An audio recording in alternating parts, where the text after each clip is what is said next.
Sports car yung red. Akala ko talaga, sports car na. Kalahati lang pala nakuha ko. Bakit ba laging half lang ang binibigay ng tadhana? Stop wishing on crackers. Kung gusto mo ng buo at walang kulang, huwag ka sa Diwata lumapit. Kakafita commercial mo yan eh. Bakit? May alam ka bang hindi half-baked ang serbisyo? Aba syempre, sa IQC Trading, doon hindi uso ang kalahati. Pagdating sa tiles, walang bungi, walang biyak, at lalong walang half-wish lang ang matutupad. So, pag bumili ako ng tiles doon, buo ang quality. Tama. Hindi parang sports car mo, nasing laki lang ng mouse.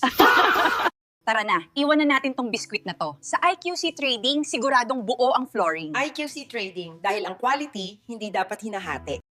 Nag-wish ka na ba? Dito sa IQC Trading, siguradong di hati ang maibibigay.